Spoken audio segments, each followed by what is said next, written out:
नमस्ते दोस्तों, अगर आपने अभी तक मेरे चैनल को सब्सक्राइब नहीं किया है तो सब्सक्राइब करें और हर अपडेट की जानकारी पाने के लिए बेल आइकन दबाएं। नमस्ते दोस्तों, 28 नवंबर 2020 बैकुंठ चतुर्दशी पूजा विधि महत्व कथा पूजा का शुभ टाइम व्रत विधि।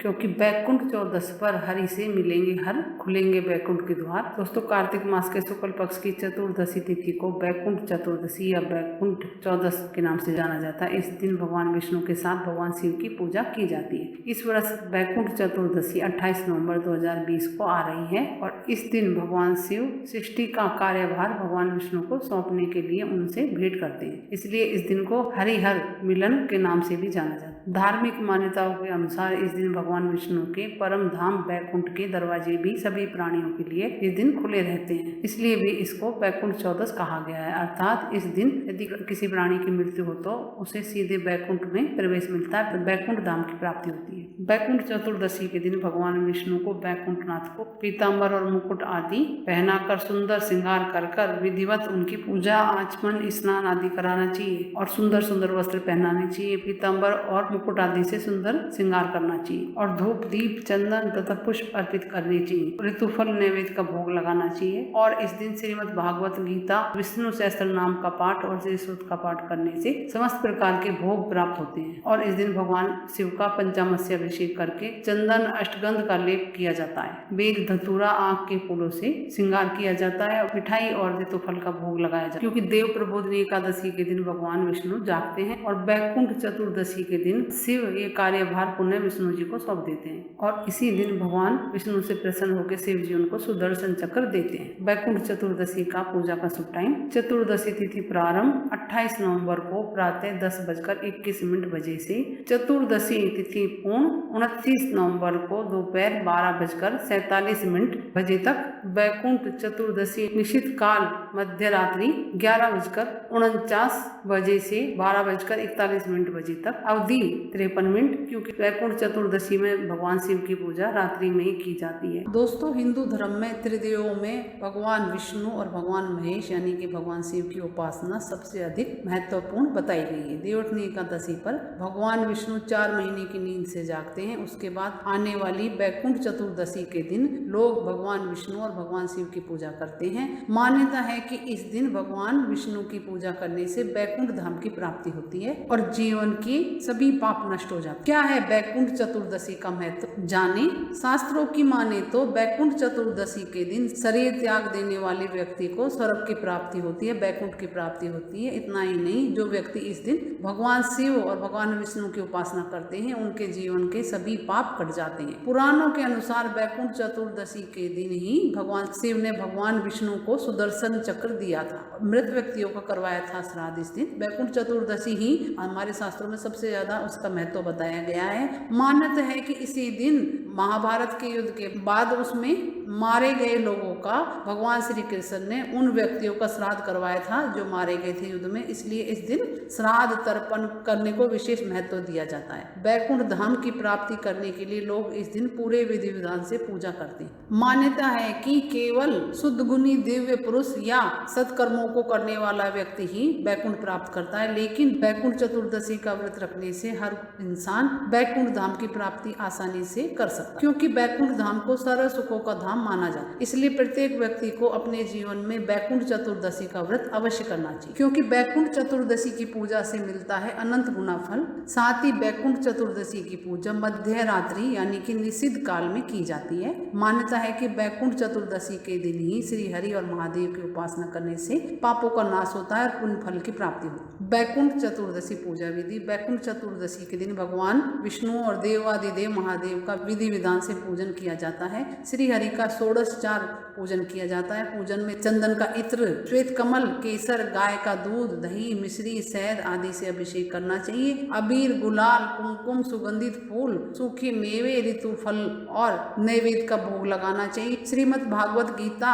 श्री सूक्त और विष्णु सहस्त्र नाम का पाठ करें। साथ ही विष्णु जी के बीज मंत्र का 108 बार जाप करने से पापों से मुक्ति के साथ पुण्य में वृद्धि होती है और साथ ही सुख, समृद्धि और आरोग्य की प्राप्ति होती है। पूजन में मक्खन मखाने की खीर का भोग भी लगाना चाहिए। और कोई मंत्र ना आए भगवान विष्णु का तो ओम नमो भगवते वासुदेवाय मंत्र बहुत आसान मंत्र है, इसका जाप आप कर सकते, और भगवान विष्णु का प्रिय मंत्र भी है। साथ ही भूतनाथ भगवान शिव की आराधना बैकुंठ चतुर्दशी के दिन करने का भी विशेष महत्व है। शिवलिंग का गाय के दूध, दही, शहद, घी, पंचामृत से आदि से अभिषेक करने के बाद महादेव को वस्त्र अर्पित करके चंदन से त्रिभुंड या तिलक लगाकर, फूलों की माला पहनाकर और फूल चढ़ाकर विल्व पत्र, आंकड़ा, धतूरा, भांग, श्वेत मिठाई, ऋतुफल आदि समर्पित करें और मखाने की खीर बनाकर भोग लगाएं। रुद्राष्टक, शिव महिम स्तोत्र, पंचाक्षरी मंत्र आदि से उपासना करें और 108 बार भगवान शिव का ओम नमः शिवाय मंत्र भी जाप कर सकते हैं। और इस दिन निषिद्ध काल में पूजा करना विशेष फलदायी मानी गई है। और ये विशेष मंत्र भी बोले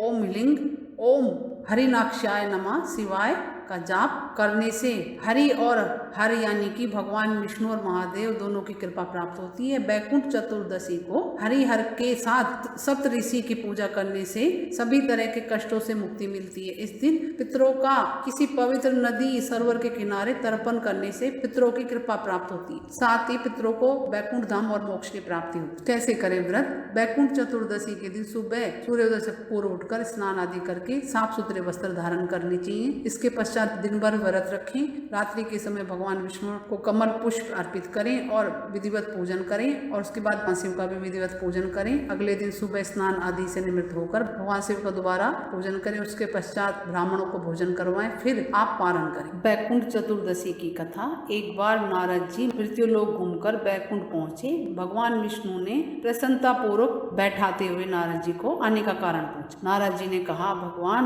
आपने अपना नाम तो कृपानिधि रख रखा है, किंतु उससे तो केवल आपके प्रिय भक्त ही तर पाते हैं, सामान्य नर नारी नहीं। इसलिए आप कृपा करके ऐसा सुलभ मार्ग बताएं जिससे पृथ्वी लोक के निम्न स्तरीय भक्त भी मुक्ति पा सके। इस पर भगवान बोले, हे नारद सुनो, कार्तिक शुक्ल पक्ष की चतुर्दशी को जो नर नारी व्रत का पालन करते हुए श्रद्धा भक्ति से पूजा करेंगे उनके लिए साक्षात स्वर्ग होगा। उसके बाद जय विजय को बुलाकर कार्तिक चतुर्दशी को स्वर्ग का द्वार खुला रहने का आदेश दिया। भगवान ने यह भी बताया कि इस दिन जो मनुष्य किंचित मात्र भी मेरा नाम लेकर पूजा करेगा उसे बैकुंठ धाम की प्राप्ति होगी। साथ ही महाभारत युद्ध होने पर जिस समय भीष्म पितामह सूर्य के उत्तरायण होने की प्रतीक्षा में सरसैया पर शयन कर रहे थे, उस समय भगवान कृष्ण पांचों पांडवों को साथ लेकर उनके पास गए।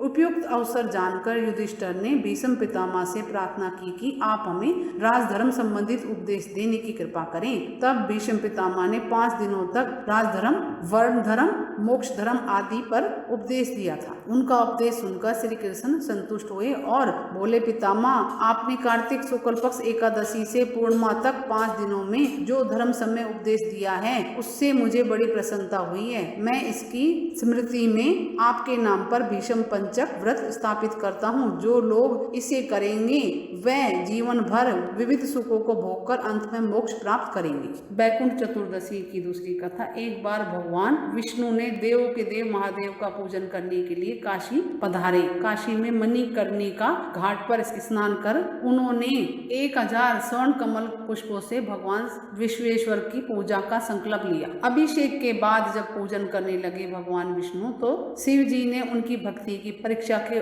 उद्देश्य से एक कमल पुष्प कम कर दिया। भगवान श्री हरि को अपने संकल्प की पूर्ति के लिए 1000 कमल पुष्प चढ़ाने थे भगवान शिव को। एक कमल की कमी देखकर उन्होंने सोचा कि उनकी आंख कमल, क्योंकि भक्त उनको कमल नयन भी बोलते हैं, तो उनकी आंख कमल के समान ही है, इसलिए उनको कमल नयन और पुंडरीकाक्ष कहा जाता है। एक कमल कम होने के स्थान पर वह अपनी आंख ही चढ़ा देते हैं। यह सोचकर भगवान विष्णु अपनी आंख को चढ़ाने को आगे बढ़े। तब भगवान श्री हरि विष्णु की इस भक्ति से प्रसन्न होकर देवादिदेव महादेव प्रकट हुए और बोले, हे विष्णु तुम्हारे समान इस संसार में मेरा दूसरा कोई भक्त नहीं है। आज की यह कार्तिक शुक्ल पक्ष चतुर्दशी अब बैकुंठ चतुर्दशी के नाम से जानी जाएगी। इस दिन व्रत पूर्वक पहले आपका पूजन कर जो मेरा पूजन करेगा उसे बैकुंठ लोक की प्राप्ति होगी। और भगवान शिव ने भगवान विष्णु को सुदर्शन चक्र प्रसन्न होकर भेंट किया और चक्र प्रदान करते हुए कहा कि यह राक्षसों का अंत करने वाला होगा, तीनों लोगों में इसके समान कोई अस्त्र नहीं होगा। तो दोस्तों, भगवान शिव भगवान विष्णु का आशीर्वाद प्राप्त करना है तो आप इस दिन व्रत जरूर करें। और कुछ पूछना दोस्तों कमेंट्स करके पूछे। मेरे चैनल को लाइक करें, सब्सक्राइब करें, शेयर करें। नमस्ते दोस्तों।